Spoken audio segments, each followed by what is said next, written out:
Silakan Ibu.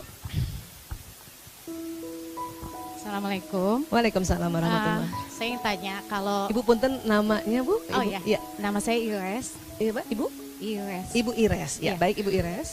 Saya mau tanya, tadi kan Ibu kalau untuk menjelaskan anak-anak bisa kita deteksi dengan gampang gitu ya kalau bahasa kasih anak-anak.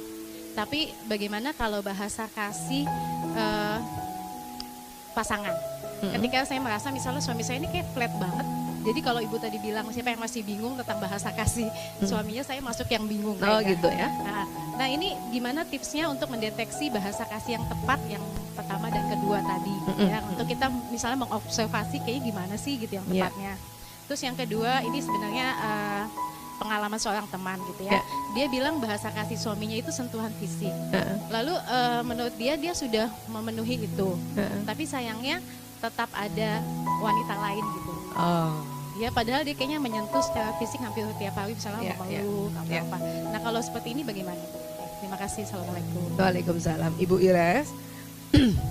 Untuk kita mendeteksi bahasa kasih pasangan, itu lihat apa yang paling sering dia lakukan selama ini, ya. Paling sering dia lakukan, gampang kok itu. Gampang kok. Orang yang bahasa kasihnya pujian, itu selalu ngomongnya pasti ada, keren gak gue? Atau dia menceritakan sesuatu tentang apa yang dia lakukan dan kelihatan banget bahwa dia senang dipuji gitu. Itu ketahuan kalau bahasa kasih yang senang pujian itu. Bahasa kasih sentuhan fisik apalagi tuh paling sering kelihatan itu. Paling sering kelihatan itu ya. Saya sering dari jauh aja kalau lewat jalan suami istri jalan, saya udah tahu langsung itu bahasa kasihnya apa salah satunya, ya. Karena itu gampang sekali kelihatan kalau bahasa sentuhan fisik ya. Yang sulit itu adalah kalau kita bahasa kasihnya hadiah dan kita nggak pernah kasih hadiah, jadi nggak pernah lihat respon dia. Ya, coba nanti dicari kalau bahasa kasih utamanya udah dapet nih, ya. Tapi bahasa kasih keduanya kok yang pelayanan enggak, sentuhan fisik enggak, pujian enggak, kan gitu ya. Kemudian apa ya? Coba sekali-sekali kasih hadiah. Kalau dia dikasih hadiah seneng banget dan dipakai hadiah itu berarti bahasa kasihnya menerima hadiah. Ya kayak gitu. Suami saya tuh kalau dikasih hadiah dia cuma lihat aja, beli di mana? Gitu doang. Habis itu taruh lagi. Oh berarti bukan hadiah dia, bukan hadiah. Ya, bukan hadiah. Tapi kalau suami saya, dia telepon saya, kamu lagi ngapain? Oh saya lagi bebenah lemari mas. Oh seneng banget ya. Seneng banget ya, oh bagus lanjutkan. Oh itu berarti pelayanan. Itu seneng banget itu suami saya ya. Aduh, terus kalau bahasa kasihnya apa tadi? Sentuhan fisik sudah, apalagi tadi? Pujian sudah, hadiah sudah, apa? Waktu. Kalau dia dikit-dikit ya melarang kita pergi dan selalu sama dia, itu waktu. Kalau suami saya nggak pernah larang saya pergi. Nggak pernah dia larang saya pergi, ya. Pokoknya saya udah minta izin, terus waktu dia bilang iya, ayah terima kasih atas restunya, aku terharu banget ya. Itu kena dia, kenapa? Bahasa kasih keduanya adalah pujian, kata-kata sanjungan. Sama Bu, kita juga nggak ada yang ngelarang. Kalau pergi. Barangkali mau ngelarang suami kita, kalau suami kita mau ngelarang udah terserah dia gitu ya. Iya, baik. Tadi kalau suami saya bahasa kasihnya sentuhan fisik, tapi kok ada perempuan lain ya? Itu sesi yang kemarin tuh Bu kita bahas. Itu bukan suaminya yang salah dan bukan istri yang salah.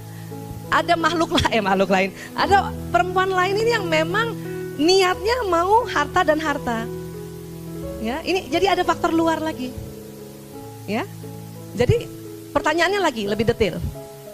Taunya bahasa kasih suaminya sentuhan fisik setelah berapa lama nikah? Kalau dia sudah 10 tahun nikah, baru tahu tahun ke-9 dan dia punya perempuan lain di tahun ke-5, itu berarti terlambat. Terlambat dong. Ya. Tapi kalau dari awal emang sudah tahu, makanya dia selalu lakukan sentuhan fisik, terus masih juga seperti itu tadi. Itu ada memang ya modus pelakor di situ. Jadi itu yang perlu ditanya lagi Bu. Tapi kalau sudah terlanjur gimana? Berdoalah. Untuk apa? Untuk dijauhkan pelakor ini. Dengan kata-kata. Bayanginnya apa? Masih ingat waktu itu Ibu apa? dorong ke laut. Itu doa otak kanan, imajinasi, visualisasi. Atau antara suaminya dengan perempuan itu ada ada tembok Cina yang nggak bakal bisa ketemu, bisa begitu. Ya, kalau sudah terlanjur ya sudah kita doa, tarik kembali suami, ya, dengan betul-betul niat menambah lagi banyak ilmu-ilmu untuk ya bisa mendeliver rasa cinta yang cocok dengan bahasa pasangannya. Ya. Zaman dulu nggak belajar kayak gini ya Bu. Pokoknya, cuman kenapa awet-awet zaman dulu ya? Nggak ada media sosial. Iya tuh, ibu berapa tahun Bu? 60 tahun? 50 tahun, subhanallah, Masya Allah.